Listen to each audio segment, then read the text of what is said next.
faith is so easy to have when everything is going right. Faith is what you have to come down to when shit is hitting the fan. Because sometimes even my faith gets tested and I'm like, I don't know, God. I don't know, universe. I don't know, source. I don't know if I have enough trust and if I have enough faith. And it's in those moments that I'm like, okay, let's look at the experience. When has the universe let me down? Truly. Never. Yeah. That's the answer. And we've made it this far. We've made it this far. So why would we not believe? You're listening to the Conscious Convos and Donuts podcast. Hello, and welcome to Conscious Convos and Donuts. I am your host, Michelle, and I'm here with my dear, dear friend who I've known for probably 15, 16, maybe 17 years now. I don't even know. Yeah. Sara Mitich, who is one of the most wonderful people I know from the inside out. So I'm going to start with that. As well as a yoga instructor. She has her own podcast too, Gratitude and Growth, which is an awesome podcast if you guys want to check that out as well as an actress who, so Sara and I was thinking of this, and just before we jumped on to the session, I was like, Sara, what do you want to talk about? And we said, fuck it, we don't know. Let's just go. Let's just jump in and see what comes out. So Sara and I have a very aligned life. Like we've kind of had some big pivots around, not the same times, but big moments. You know, we pushed through our beautiful acting experiences. We've had our spiritual awakenings. We've had, now starting our own podcast. So you're someone who I deeply, deeply feel in alignment with. So getting on a show today together is a no-brainer. So thank you for being here, Sara. Oh my gosh. Thank you so much for having me. Yeah. Like our phone calls are always some of the most profound conversations. And I love it because we're always parallel. It's like, it depends on the thing. One of us is slightly ahead timing wise than the other, but it's like, we're always there to like guide and support and pick each other up in the same things. Like our lives are such reflections. Totally. And it's one reason why I just love talking to you, because not only do you understand my language, our language, the language of energetics, of universal laws of soul, of spirit, but like you also do the fucking work. You do the work. And like, I think that is so, it's such a blessing for me to have somebody who I can pick up the phone and be like, my ego's taking over. I'm being triggered by this. And like, this is going on. And like, I don't know who I am anymore. And like all of this. And so I love you. And I'm just like so happy to be here and just riff. Thank you, Sara. I know that I feel like there's a deep intimacy when you can jump on a call and say, my ego needs to be in check, and just sharing our deep wounds and knowing that it won't be used against you. I think sometimes we're scared to be super vulnerable. And I've had this in past relationships where you share something and then all of a sudden they will use that such an intimate, scary place to express yourself. And then you'll notice that gets thrown back. And so I feel like having a relationship where you can actually say, hey, I feel crappy and my perfectionism is getting in the way. I want to be so great. I want the world to see me in a certain way. And, I'm struggling with that because it's not making my body feel in alignment. Let's just say for an example. And then someone not to judge that back and go, oh, she's a perfection. No, it's like, oh, okay, so she's struggling. And I hear that there's deep wounding here versus like, ugh, that's silly or stupid, Yeah. And I feel like we also balance each other really well. Like there's certain things that you've really gotten into and started exploring that like I haven't yet, or like it's not that I have opposing thoughts or maybe just like differing thoughts, but it's like, I find so curious to be like, okay, talk to me more about psychedelics. Talk to me about this. You know what I mean? Because even though I've dabbled in that world, it's not something that I necessarily feel called to explore as much. So like, I always get super curious hearing you speak about these things too, that it's just like I don't know, we just like fill each other in a different way, right? But like still speaking all the same stuff. So it's like, yeah, I appreciate it. And it's so great. And it's such a gift to be like, this is my ugly. I put that in quotes, right? Like, this is like the part of me I don't like. This is the part of me that I'm struggling right now. And to have somebody hear it and reflect it back and also hear it and be like, oh, yeah, I've been here. And this is what I'm struggling with. These are some of the tools that have helped me. And it's like, that's the other great thing about us is we're always like, these tools, these tools, these tools. And we just like share that with each Yeah. other. Yeah. And furthermore, like loving the other person in their quote unquote ugly, their quote unquote, I don't feel so good. And just knowing that that person will show up for you. To me, that's intimacy.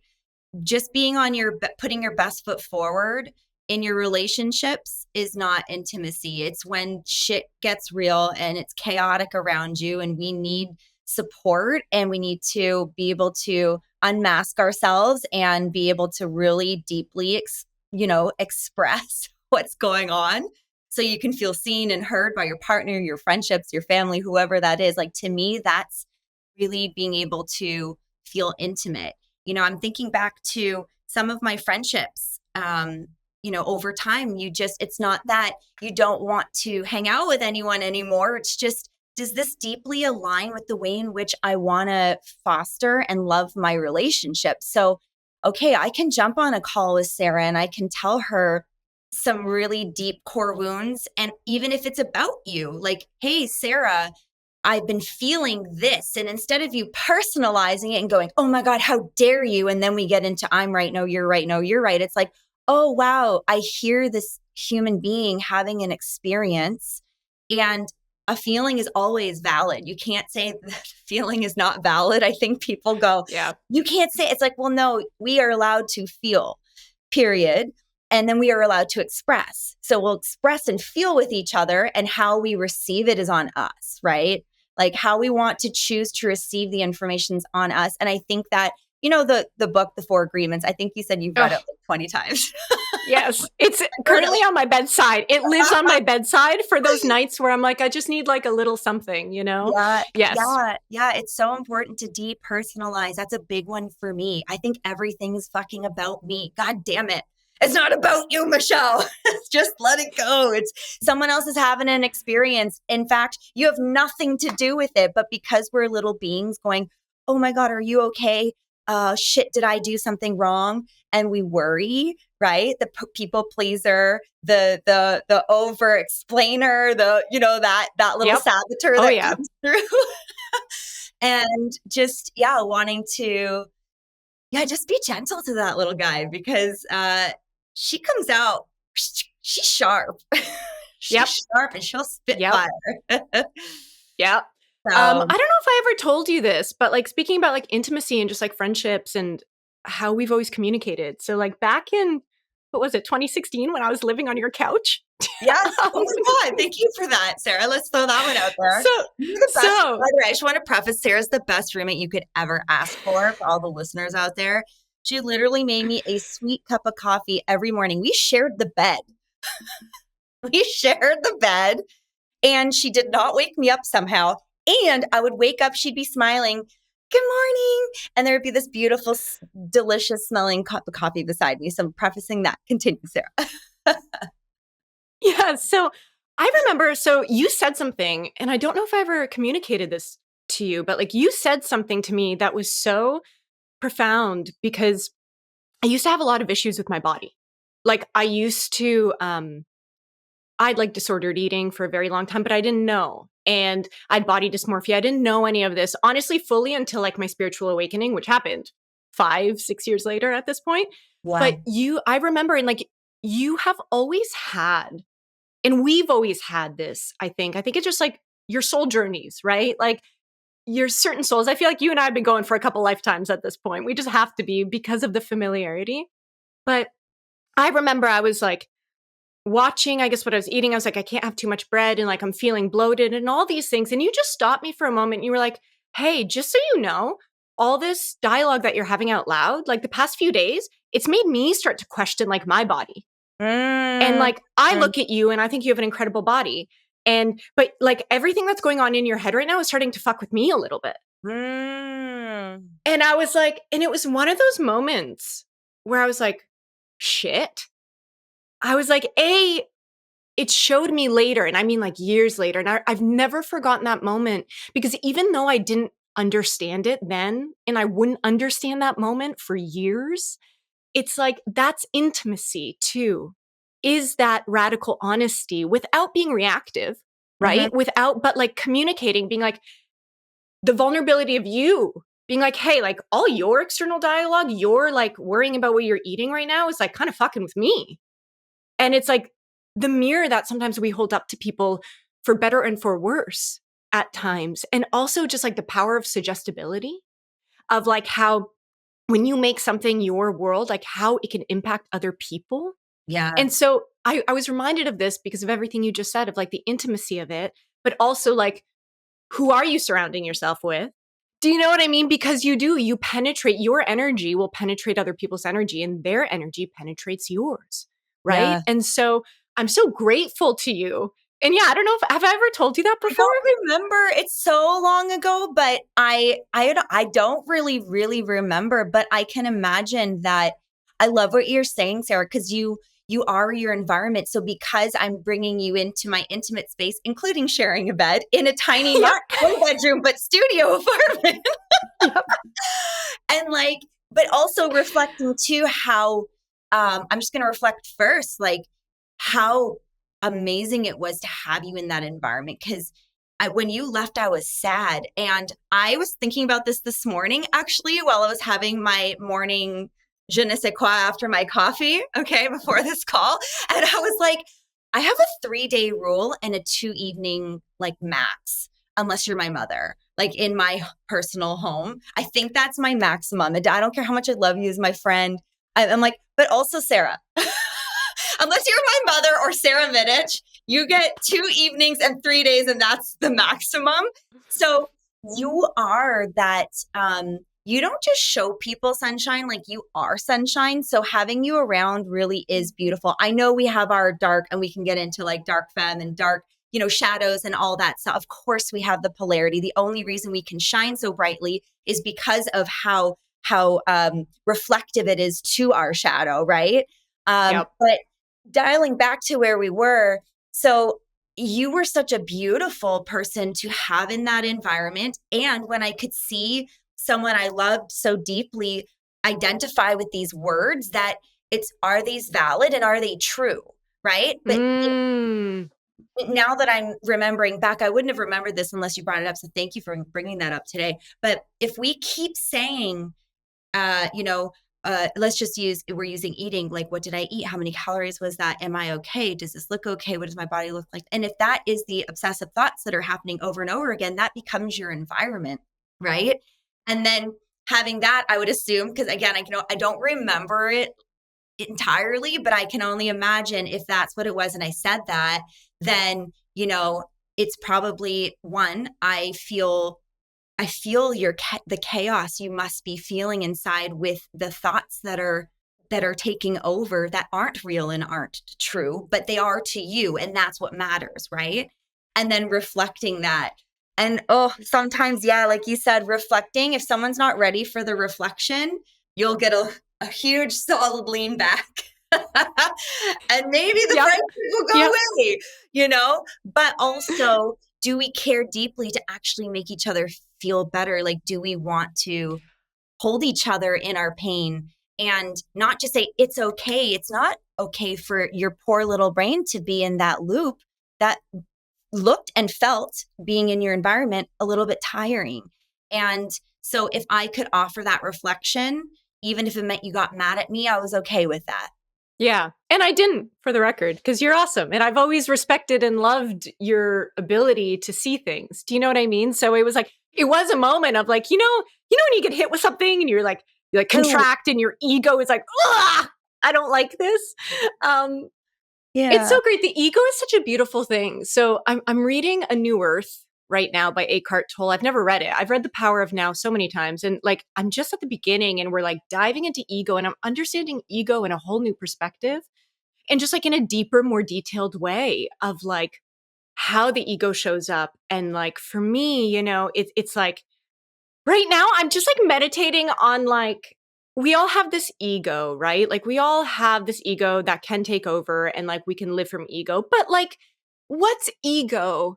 And then like, okay, so I haven't ego. We all have egos, but does that mean I shouldn't desire anything? You know, like I'm meditating on this thing where I'm like, I still desire things. I still desire to get there. But I'm also like clocking how my ego is still showing up. So like my ego used to drive me, not from like an egotistical, arrogant way, but from the sense of like, I always felt like I had to like be on, and I'd always perform certain roles for certain people. And like, you know, I always say this, I could walk into a room, deduce what everybody there thought the perfect woman was, and then slip into that. That's why I'm a chameleon in my acting roles. I can act any role under the sun, any genre. You sure because can, I girl. was so, thanks. I've seen it. Because I'm so damn good, or at least I was. I mean, I still am at acting in real life, you know? And so that's how my ego used to really come in. And then, you know, I had my spiritual awakening and I did all this work. And then even like before I even started the podcast, I noticed my ego shifted into like the spiritual one, you know? Like, I'm so spiritual and I know all these things and I know all these rules and I know all these things. And so here I am and I'm going to save you. Oh, girl. And I'm going to this convo. Yes. Yes. Oh God. I could get in. It's, we all go through it where, and it's called the spiritual ego. All of a sudden, there's the right way of doing spirituality. And for anyone listening out there, check yourself fast. Yes. As quick as possible, because there's no right or wrong way of doing fucking anything. And this is where the separation happens. Separation happens with religion. Separation happens with politics. Separation happens. I don't want to get into any of all that, but it's like, here it comes. We have spirituality, something so beautiful and so real and so just present in our bodies. And then it's like, well, I know how to do it better. Oh, hell no, we are not going there. But yes, it is such a thing. Yes. Yeah. And like that righteousness too, like can manifest in a genuine desire to like help people and like show them. But like, even for me, after my spiritual awakening, you know, there were so many people in my life where I'm like, no, don't think that way. Or like, no, use this and like do breath work and do this. And like, that's your ego speaking. And like, I can help you. I can better you. I can do all that, you know? And so that's where I'm clocking right now. And it's like such a humbling. The beautiful thing about this is, I keep getting humbled. I keep getting humbled because I have this deep, deep desire I'm constantly learning, constantly reading. I'm like, I dive, right? Like I'm all about everything on the mind, body, soul spectrum. I love mindset work, positivity, you know, healing through the mental plane. I love soul work. I love diving into who we are, that we are souls, that we are all one, and like playing with the energetics of the universe from that sense. And then I love everything through the body. I love somatic healing. I love, you know, all of that. And I study it all. And I take in all this knowledge. And sometimes it gets so fucking confusing because I'm like, what tools am I supposed to be using when? Because like right now, and that's ego too, right? Sometimes I'm like, well, I have to meditate every day for 45 minutes and do 10 minutes of breath work beforehand and work out and do yoga and be positive mindset. And it's like, so I'm really being humbled right now and being brought back to like, at the end of the day, when shit hits the fan and when like everything is coming at me and I know I have all these tools, I have all these resources, I know all this knowledge, intellectual and embodied, but it's like, what do I come back to? Because sometimes I can spiral and my ego spirals in just having all these tools. And I mean, for me, I mean, it's why it's the name of my podcast. For me, everything comes back to gratitude. And that's my saving grace. And I'm realizing right now and working on my ego and like, again, clocking my ego, but having desires.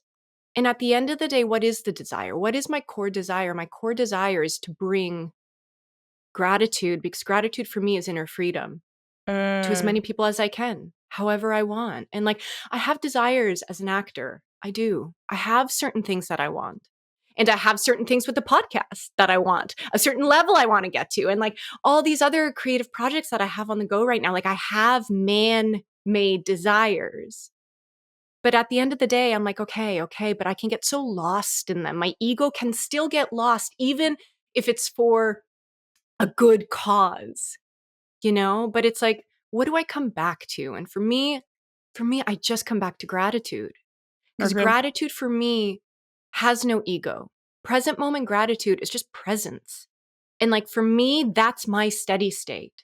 And I think that's so important. Something I've been really talking with a lot of people in my life about of what is your steady state? It's different for everybody else. The words of it don't matter. But how do you know when you're in alignment? What is that feeling for you when you know you are who you want to be, who you're proud of, who you're proud to be? When Mm-hmm. you're showing up in ways when there's that stillness and that silence, but also like that zest and excitement for life. Like, what is your steady state? And just the past couple weeks, I've been like, okay, cool. Yeah, it is. I keep coming back to it. Gratitude is my steady state, but the ego will spiral on that because it seems too simple. Mm. Yeah, I mean, I think that having an ego is imperative to our human experience. We need one in order to survive as an earth being.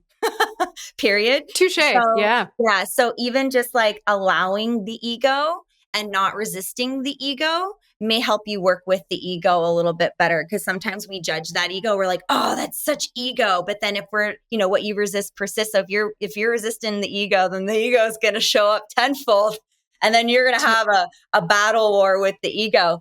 But also dialing it over to that space you were saying, you call it gratitude. For me, I just call it loving awareness. I call it the baseline. What did you just call it? You called it something else a second ago. Steady state. Steady state. And I call it the baseline. So same, but different.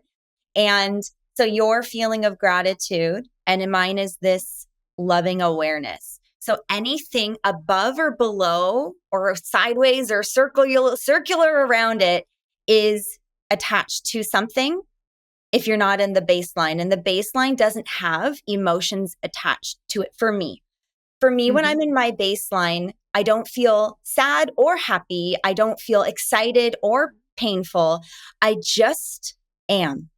And so there's Yes. no sensation attached. It's just spaciousness. And that's usually, like you said, when you can silence all the stuff and just be in the Yeah. isness of being.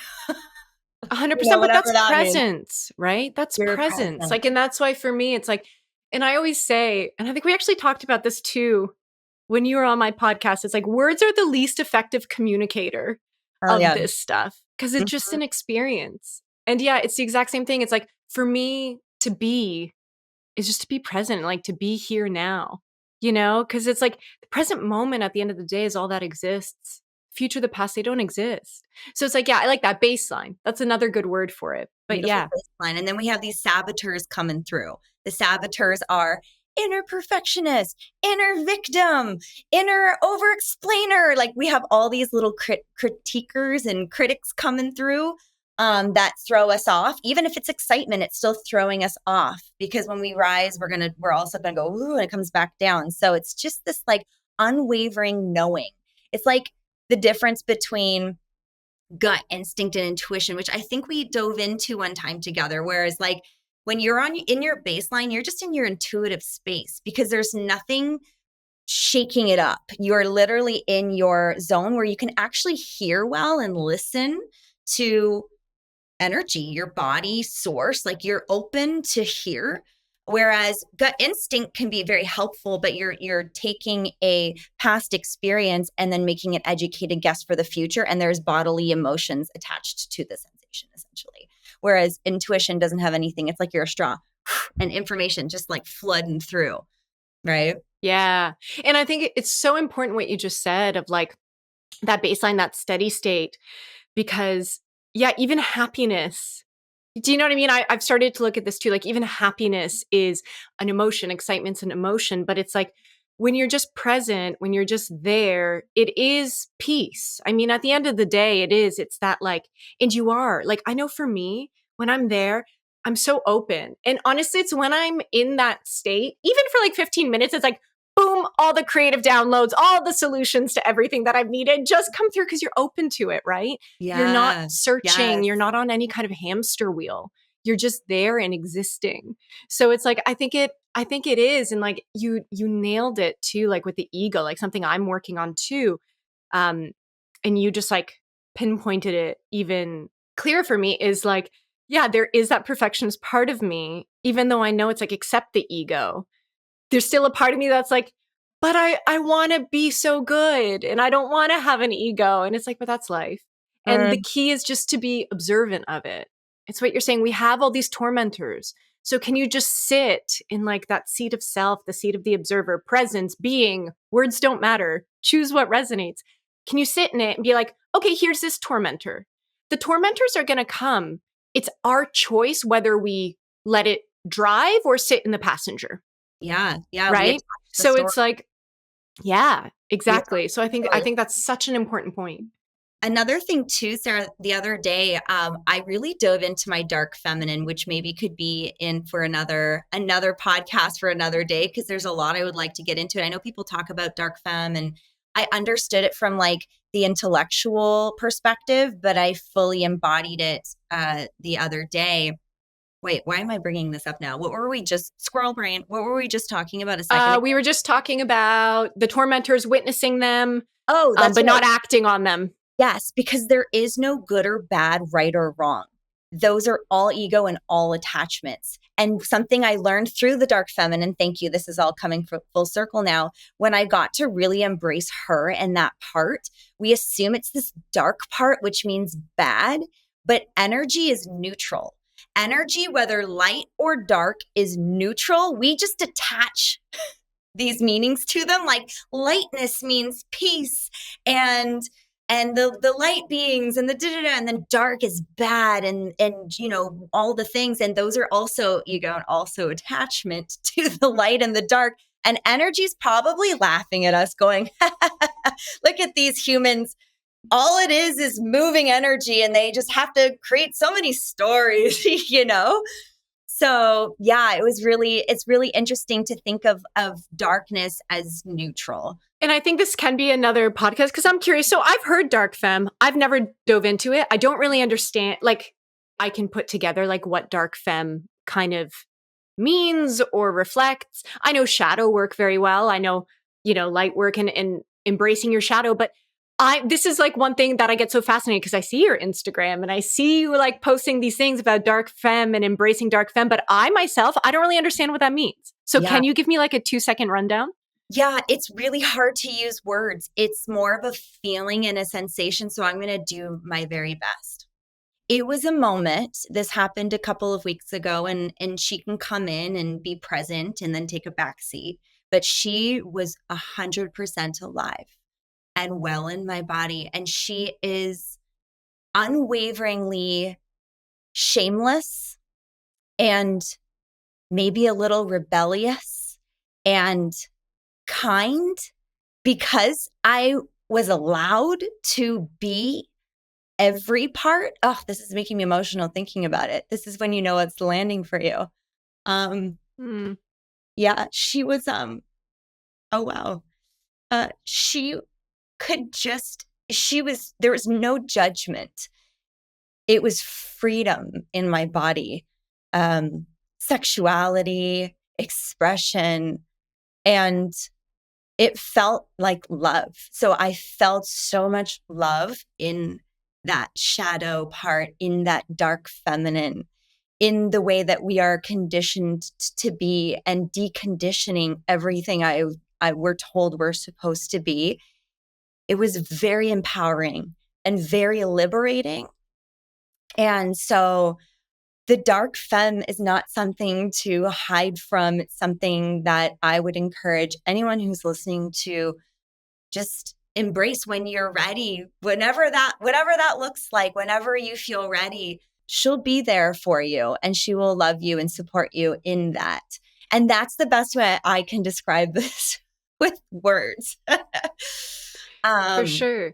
Yeah, it was a very empowering moment for me. And then I just felt like myself. And it's not that the light was gone. She was there too. It's just I was embracing all of the parts. And did you feel like, I know for me, like when I embrace shadow and like allow myself to have a day of shadow or whatnot, then the light also, it gets amplified. So for you, did you feel like by embracing it in that moment that like the light too? I mean, light, again, words, right? It's so weird to put into words, but like, did you feel all parts of you amplify more, or did you feel like that part of you got to come into the rest of it? She was fully present, and the light, I'm sure, could be there, but that part was not. I sit in that area all the time. And by saying, oh, yes, please, I need you to be here so that I can feel safe with this other part, like I was just with the other part. And it's not that it's not that she wasn't there. It's just she didn't play into this piece of me at that time. And if she did, it's subconscious, and that didn't play into my conscious field during that time. But man, the creativity when you're in the dark feminine is amplified and unlimited, because we always feel scared in our, it's like any fear you can have in your creativity and your creative process just melts and dishovels.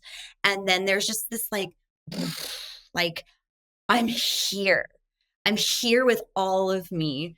And like I said, it's just really an empowering experience. And I hope she shows up again. I feel like I've had little tidbits of her before, and she came out of nowhere. She started as a spiral, actually. I had a song on and my back started to spiral. I don't know much about Kundalini. You're the yoga instructor, so maybe you could tell us a little bit more Yeah. about Kundalini. But it was not conscious. It was subconscious. Yeah. And Yeah. I was with my partner, and they noticed the spiraling of the spine. I did not. It was I was somewhere else. And no, I didn't eat mushrooms that morning. I was gonna ask. I was like, was there like some kind of no base? mushrooms? Yeah.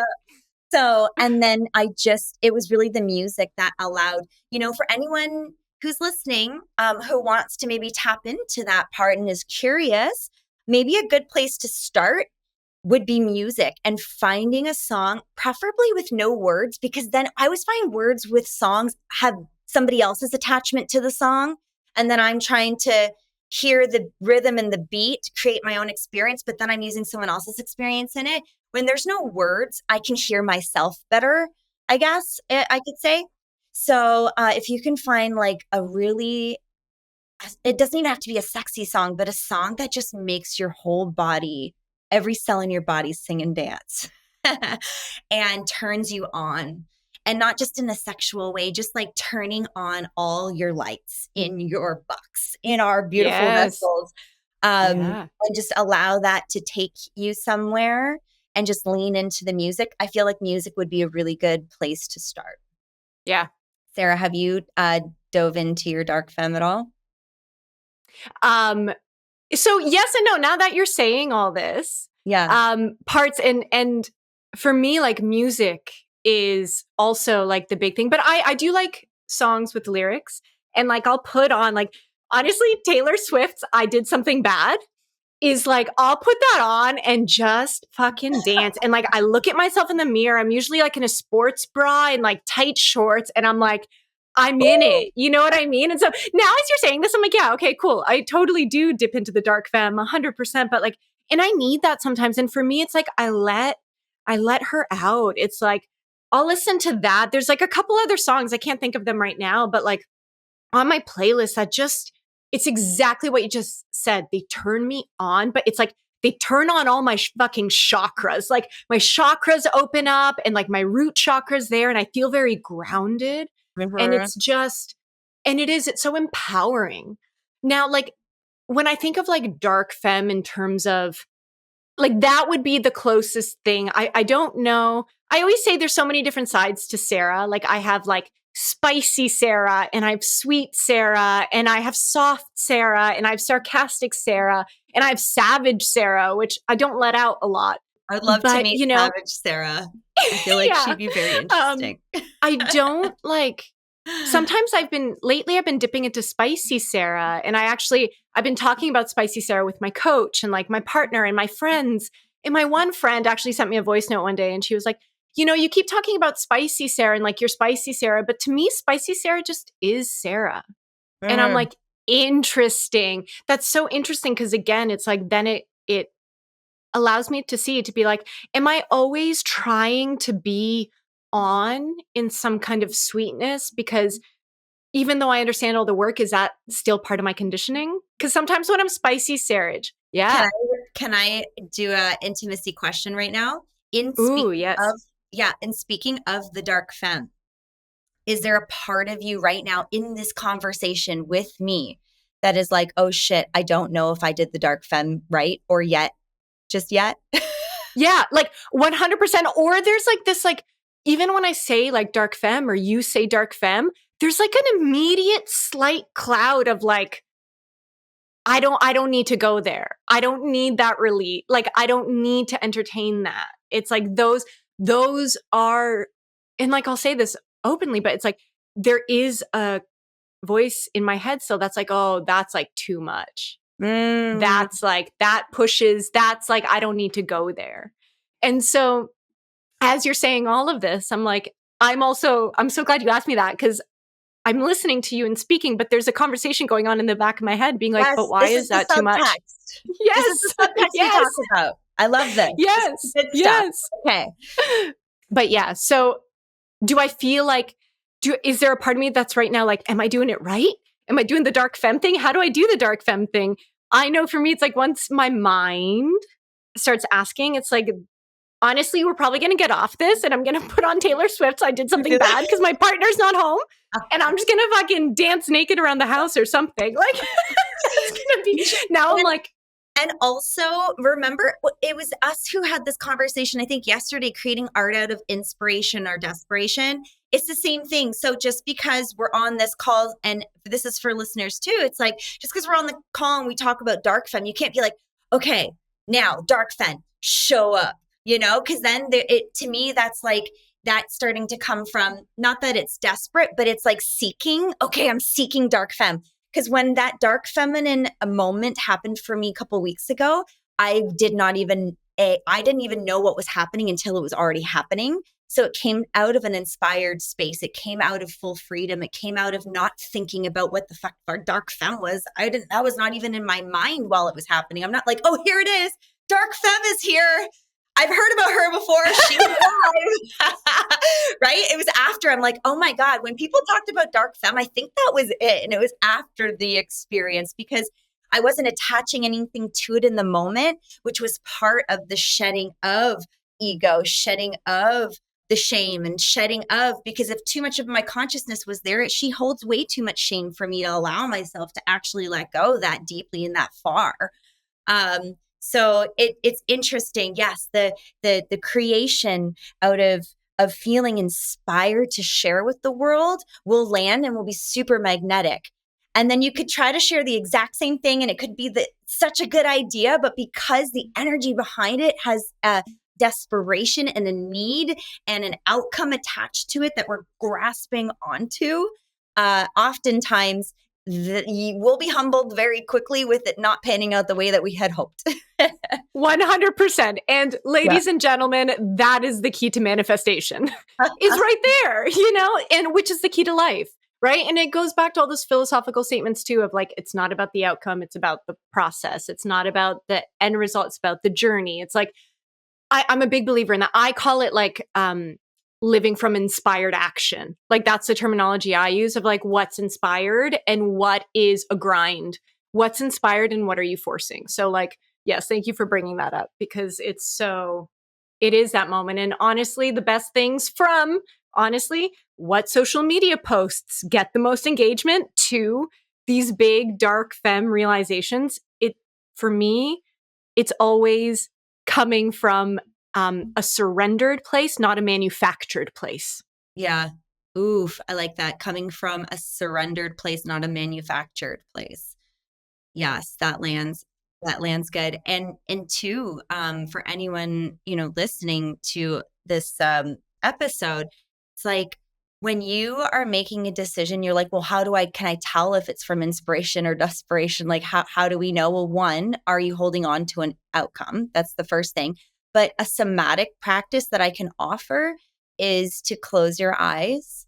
And when you think of the thing, when you think of what you're about to create, or this could be even for just making decisions in life of what feels good for me in my body. So if we close our eyes and I say, hey, I have a manager. I'm an actress. I have a manager right now. Do I love this manager that I have? And, you say their name and you just imagine them. And there's a 5-second rule. Do you expand or do you contract? Because your answer's right inside of your body. It's always right there. If you wait longer than 5 seconds, you're no longer listening to your intuitive body. And then we're going to come up with all these reasons why, it's the one that you feel contracted with, but you're staying in it because of fear. So I'm using this as an example because I was in that. So as an actress in LA, it ain't easy to get a manager and it ain't easy to keep one. Okay. This is coming from someone who's done like a pretty decent lineup of work. And then, it's hard. It's hard in this town. And it was hard to get a manager. And when I finally had one, it just did not feel aligned. And so I had an email out. I'm like, do I send this or not? And it was, the thank you so much. I think we should sever the relationship at this time. And I was scared because will I get another one? How long is that going to take? Can I pay my bills if I have to wait that long without getting auditions? Will my health care drop? Because, as an actress, if you don't make money every quarterly, you lose health care. There's so many things that I could have been scared of. But when I closed my eyes and I just imagined my situation, my body went like this. It contracted. And so within 5 seconds, I went send and I had zero regrets. I just let it go. I totally let it go. And then what happened now is I've dove into, if dove is even a word, dove into, it launched me into so many other types of work that I couldn't even imagine has been more supportive than my, I don't want to say more than my acting career, but things that like light me up so much more. It created the space. Like I got to go through the closet and go, okay, what feels really good today, not yesterday, not 5 years ago, 10 years ago, I would probably be like, no, I'm so excited. I want to stay here. But that wasn't alive and well in my body anymore. So it's important to continuously check in. Where am I at today? Not tomorrow. You ain't there yet. Not yesterday. That's done. Today, what do I need? And to sit and be honest, radically honest with yourself and listen to the body. Don't listen to the chatter of the mind. The mind's not a very intelligent a little organ. I mean, it is very intelligent. This is how we can think and do all this. But I mean, it'll pull you away from your truth when you sit in there for too long. Yeah, that actually, I just want to jump on that for a moment because it reminded me of something, I think a meme on Instagram I saw once, and I have lived so many times. And it's a picture of this person holding all these balls and jars and like balls. And they're holding on to all these balls that don't serve them. There are things in their life that don't serve them. And the universe is trying to throw you balls that do, but you're so full holding these ones that don't. And the scary part is you have to drop some of them so you can catch the other ones. You can't catch the other ones until you drop them, right? And it's so, I think it's one reason why you inspire me so much is like moments like that, right? And we all come to it, and I've come to it, and I'm sitting in a few things right now in that exact situation on a few things in life, just being like, okay, but to release this, that requires faith and trust. That requires, because you can get so hit by all the 3D things of money and this and that, and what do people think and the judgments and all of this. But it's like, I love that. I've never looked at it that way of like, it's the first 5 seconds. What is it? And that's your truth. Because it does. And for everybody out there who's like listening to this and going, but how do you do that and know you're going to be okay? How do you do that and know that everything's going to work out? Trust and faith. Faith is so easy. Faith is so easy to have when everything is going right. Yeah. Amen, sister. Faith is what you have to come down to when shit is hitting the fan. And for me, if you can't have faith, so maybe, like I have a lot of people in my life who aren't spiritual. And I'm like, okay, it doesn't have to be faith. That's okay. You're on your own journey. I don't judge it. If it's not faith, look at your own experience. Go back to your own experience. When everything that you went through that hurt you, that broke you down, that seemed to quote unquote set you back, look at all those, sit down and write what has happened because of those moments. What good has happened? Where have you actually come to? Because in the moment, your body is going to fight you because it's so unsafe. It's so unsafe. But then we end up living in a life where, because we're trying to control everything, we're living, I mean, this whole other topic, but then we're living a life of sometimes no purpose, So it's like, anyway, but for everybody in that, just if you can't have faith, because sometimes even my faith gets tested and I'm like, I don't know, God. I don't know, universe. I don't know, source. I don't know, creator. I don't know, spirit. Sub in whatever word you want. But I'm like, I don't know. I don't know if I have enough trust and if I have enough faith. And it's in those moments that I'm like, okay, so let's look at the experience. When has the universe let me down? Truly. Never. Yeah. That's the answer. And we've made it this far. We've made it this far. So why would we not believe? Yep. Only the ego and our limited belief system can get in the way of not believing that we will be supported no matter what. And the facts are, if you are able to listen to this podcast, you are here, which means you have made it this far, which means that you have believed to get here. Like we're here. And so just knowing that, it kind of makes you, I'll speak for me, it makes me just lean into, man, I've made it this far. So, and that took believing in every moment I had, whether it was scary or not. Even if I chose to not believe, it still played out. And here I am, and I'm okay. I'm okay. Right. And I think that belief system in yourself, delusion is one of my favorite words. I know it has usually a negative connotation attached to it, but for me, delusion is someone who believes so unwaveringly in themselves that despite what anyone else says, you still pursue who you are, period.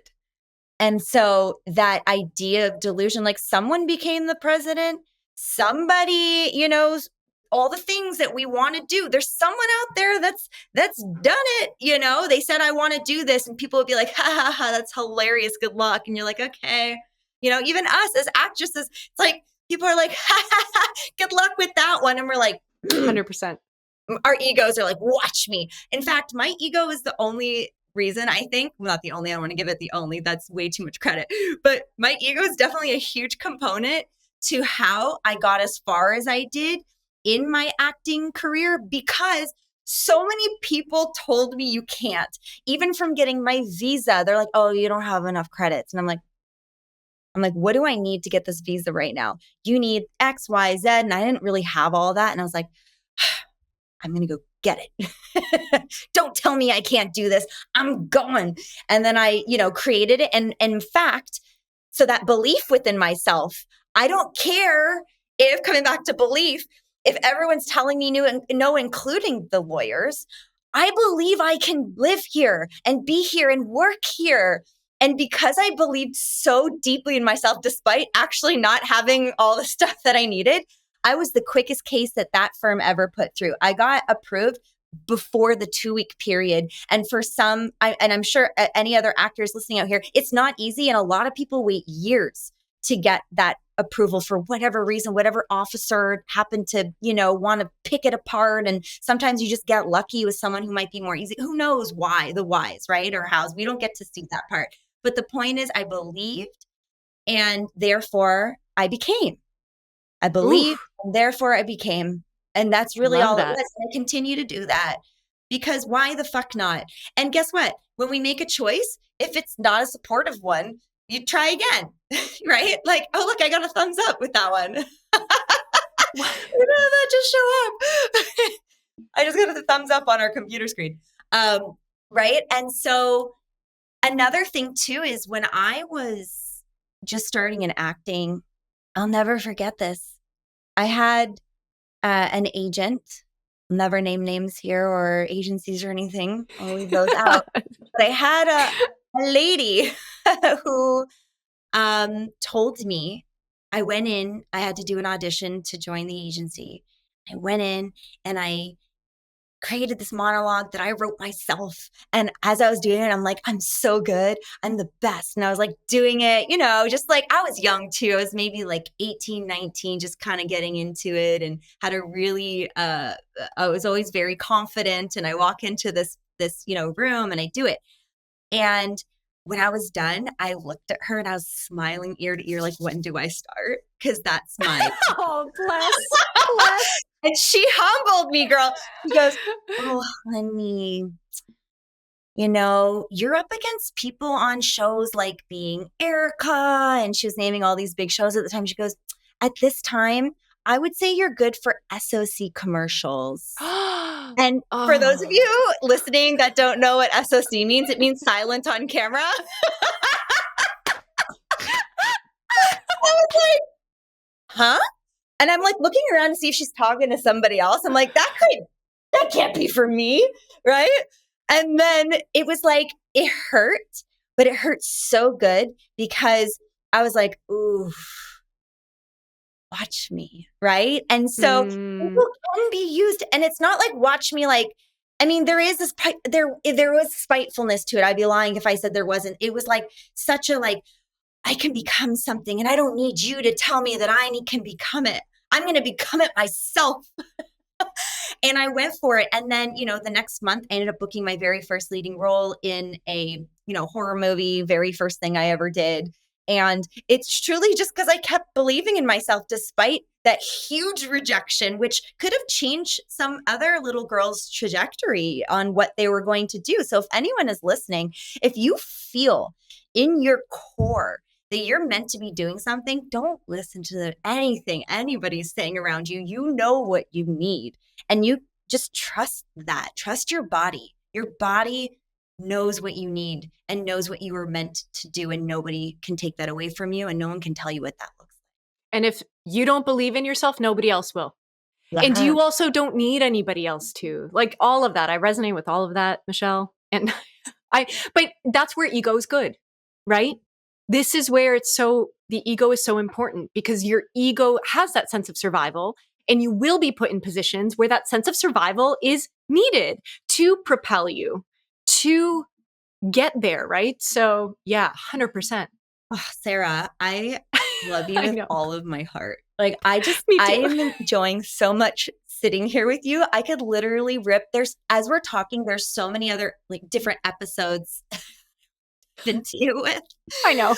I definitely want one with our psychedelics. So for anyone listening and are curious about psychedelics, if you're open to it, Sara, we can talk a little bit about our experience and how that propelled. I'd love to. And it's not that psychedelics are an answer. It's not the answer. It's just, and it can be overused too and misused and done intentionally and with preparation and in the right setting.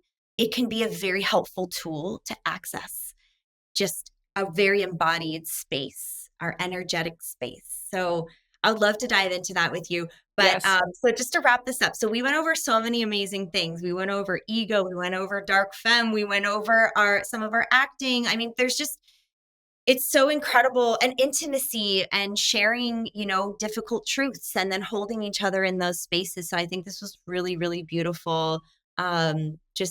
I knew to not have any plans. I'm like, Sara and I are just going to it's going to just go in a million directions and I'm going to love it. So just before we wrap, I wanted to ask you a question I ask all of my guests.